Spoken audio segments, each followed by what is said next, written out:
Hoje eu quero conversar com você sobre uma doença que pode ocasionar várias alterações oculares, uma doença infecciosa que chama toxoplasmose. Aqui no Brasil é bastante comum e infelizmente pode causar várias complicações nos olhos, inclusive a perda total da visão. Toxoplasmose. E eu quero te passar 6 orientações muito importantes no sentido da prevenção, já que aqui no canal eu gosto muito de focar na prevenção. A gente ganha muito mais prevenindo do que tratando. Hoje a gente vai conversar sobre a toxoplasmose. Meu nome é Gilson, eu sou oftalmo aqui em Belo Horizonte.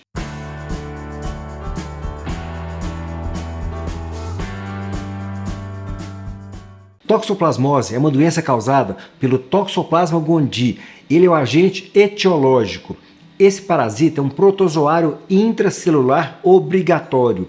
Vou deixar aqui escrito aqui embaixo, para poder facilitar a sua memorização, o seu entendimento. O ciclo de vida desse parasita envolve um hospedeiro que a gente chama de intermediário e que pode ser o ser humano, por exemplo. E envolve também um hospedeiro definitivo, o gato, por exemplo. E se você buscar na história da medicina, parece que o primeiro oftalmologista que descreveu a toxoplasmose em humanos foi lá em Praga, capital da República Tcheca. Em relação à doença hoje, a gente sabe que a maioria dos casos é assintomática. Claro que o ideal é que ninguém tivesse doença, isso é o ideal. Só que isso é a situação ideal, a situação que a gente gostaria que fosse, mas não é a realidade. E quais são as formas de transmissão? Vamos começar do mais comum. Primeiro, alimentos contaminados. Quando a pessoa ingere os oocistos que foram eliminados das fezes dos gatos, eles podem ficar em água contaminada. Por exemplo, areia, frutas, verduras. E uma vez ingeridos, eles causam a contaminação da pessoa que está ingerindo. Essa é uma das formas. Então, a ingestão de oocistos é uma delas. Uma outra forma agora é, por exemplo, uma carne contaminada, ou crua ou mal cozida. Uma carne que pode estar contaminada por cistos. Isso também pode fazer com que haja a contaminação. Agora, uma terceira forma, e muito importante da gente citar aqui. A mãe, ela pode transmitir essa doença para o feto. É a forma congênita. Vou deixar o nome aqui embaixo também.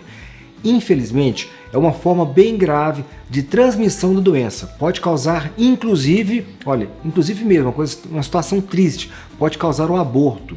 Por isso que é muito importante o acompanhamento pré-natal da mulher grávida. O médico que faz o pré-natal, ele consegue ajudar as pacientes a prevenir muitos problemas. Esse é um deles. Essa parte da prevenção, ela é muito importante.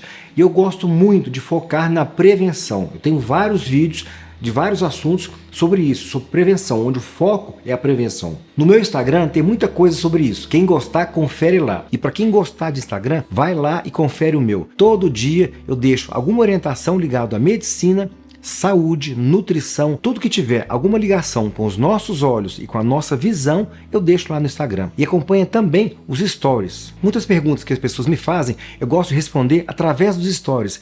Às vezes, eu estou saindo do consultório, eu dou uma olhada rápida no Instagram, no YouTube, eu vejo alguma pergunta que eu consiga ajudar e faço uma gravação, ali mesmo, uma gravação nos stories. E muitas vezes, dentro do carro mesmo.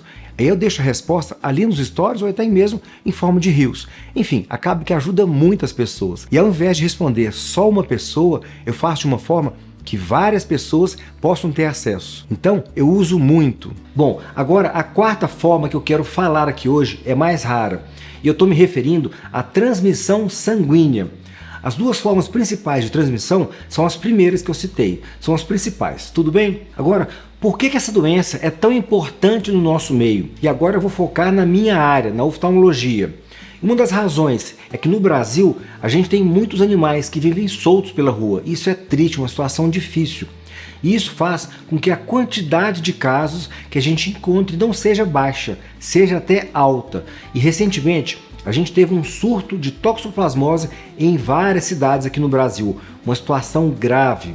Agora, um outro ponto é que a gente pode encontrar complicações importantes de toxoplasmose nos olhos, por exemplo, a corioretinite. E esse tipo de manifestação ocorre principalmente quando o paciente não trata corretamente. Inclusive, podemos chegar até o ponto da perda total da visão. Uma situação, claro, uma situação muito grave. Então, a gente faz o diagnóstico através do exame de sangue, ou seja, um diagnóstico sorológico, através do IgM e do IgG. O IgM vai dar positivo na fase aguda e o IgG, sendo positivo, vai mostrar que aquela pessoa já teve a doença em algum momento do passado. O tratamento oftalmológico a gente vai fazer com vários medicamentos, o que infelizmente muitas vezes faz com que o paciente não trate corretamente. Eu quero citar aqui para você, só para você saber, mais para você ter esse conhecimento, alguns medicamentos que geralmente a gente prescreve. Em algumas situações a gente usa alguns, em outras situações a gente pode até mudar os medicamentos, mas é só para você saber. Por exemplo, a gente pode usar os corticoides, clindamicina, sulfadiazina, pirimetamina, azitromicina, são vários medicamentos. Eu vou deixar os nomes aqui embaixo para vocês. Muitas vezes a gente prescreve ácido folínico e é muito importante a pessoa não trocar e acabar comprando ácido fólico. Eu já vi isso acontecer, então não pode comprar errado, é ácido folínico. Precisa deixar bem claro isso na farmácia, é ácido folínico, para não ter erro. Outra coisa, muitas vezes a pessoa é alérgica a alguns desses medicamentos que eu acabei de citar. Aí a gente precisa substituir para evitar processos alérgicos. Um outro ponto também muito importante, dentro dos corticoides que eu citei, a gente prescreve uso oral e de uso tópico, ou seja, colírio também. Isso porque existe uma reação inflamatória na parte posterior do olho, que chama humor vítreo. Vou deixar o nome aqui embaixo também. Isso pode acontecer porque uma lesão de cororetinite em atividade, causando uma uveíte posterior, ou seja, uma situação realmente bem intensa. E isso pode ocasionar uma reação inflamatória importante. Essa reação inflamatória, ela pode, por exemplo, migrar para a parte da frente do olho, uma parte que chama câmara anterior. E isso pode causar, por exemplo, embaçamento, vermelhidão, ou seja, é um quadro que incomoda muito. E se acontecer, por exemplo, da pressão do olho aumentar, então a gente prescreve colírios que vão atuar na pressão intraocular, colírios antiglaucomatosos, para poder controlar a pressão intraocular da pessoa enquanto ela estiver em tratamento. E é importante que a gente vá monitorando essa pressão ao longo dos dias ou ao longo das semanas. Resumo, é um tratamento complexo e muitas vezes, depois que termina esse tratamento, a pessoa pode ficar com uma cicatriz na retina e, dependendo da localização, pode causar uma baixa de visão muito importante. Olha que interessante a nossa anatomia. Aqui nessa imagem, a pessoa teve toxoplasmose, mas a cicatriz ficou numa região da retina que não afeta a visão central.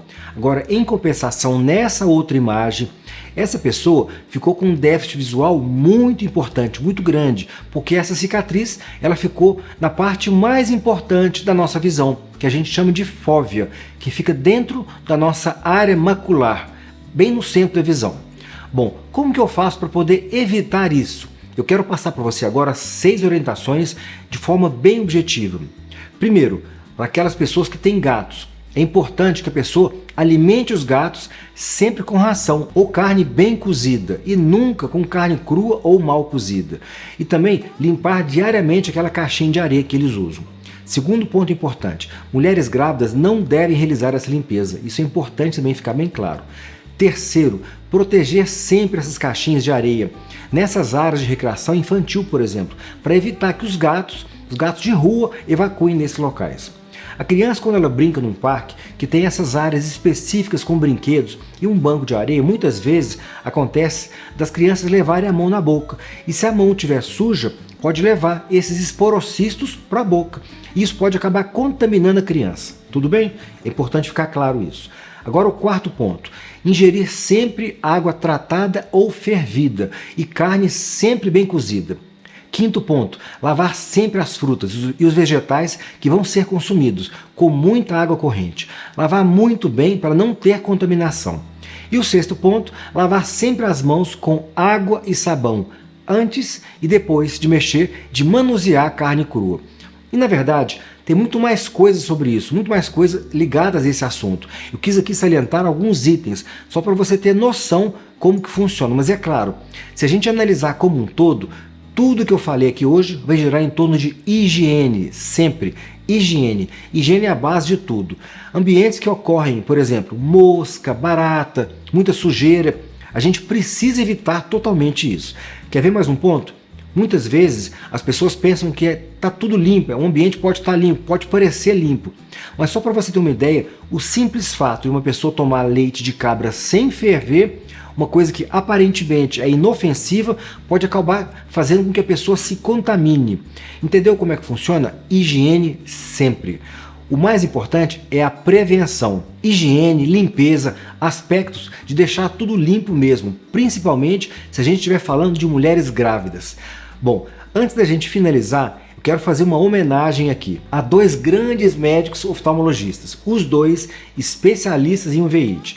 Eu tive o prazer de poder conviver com eles na Santa Casa, aqui em Belo Horizonte. Eu pude aprender os ensinamentos que eles passavam para a gente naquela época, na época de residência. Pessoas sensacionais. Um deles é o Dr. Wilton Feitosa, uma pessoa que eu admiro muito, tem um grande conhecimento técnico, pessoa sensacional. E uma homenagem eu quero fazer também ao Dr. Rogério Lacerda. Ele foi nosso preceptor lá na Santa Casa, médico oftalmologista, assim, de alto nível. E ele nos deixou agora recentemente, no começo de março de 2024, desse ano. E eu me lembro bem que a gente ficava ali discutindo os casos com ele, ele passava detalhes, ele ia dentro do dentro, ele investigava tudo até descobrir realmente o que estava acontecendo com cada paciente. E eu lembro que um dia eu recebi um relatório dele, agora, depois de formado, recentemente, talvez há uns 3 anos atrás, um paciente meu que eu encaminhei para ele. E ele me enviou de volta um relatório minucioso, bem detalhado, como ele sempre foi, muito detalhista. Então eu posso dizer que eu tive o privilégio de poder ter convivido pelo menos um pouco ali no ambiente de residência médica, preceptoria, ambiente acadêmico.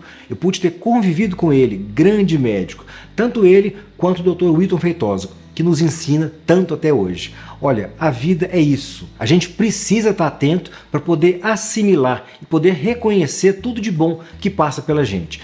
Agora, eu não estou me referindo somente às pessoas também, mas no geral, fatos, acontecimentos, circunstâncias, tudo. A gente precisa absorver aquilo que vai trazer para a gente coisas boas. Vamos dizer assim, coisas que vão trazer boas energias. E é importante que a gente separe aquilo que é negativo, ou seja, que pode ser prejudicial para a gente. Não vou dizer prejudicial, mas aquilo que não vai agregar nada para a gente. É importante separar aquilo que traz para a gente conceitos, aspectos positivos, coisas que nos engrandecem, coisas boas, coisas positivas. A gente precisa fazer essa separação. Claro que eu posso estar enganado. Claro, cada um pensa de uma forma, mas é a forma como eu penso. E mais uma vez eu quero agradecer. Um grande abraço a todos.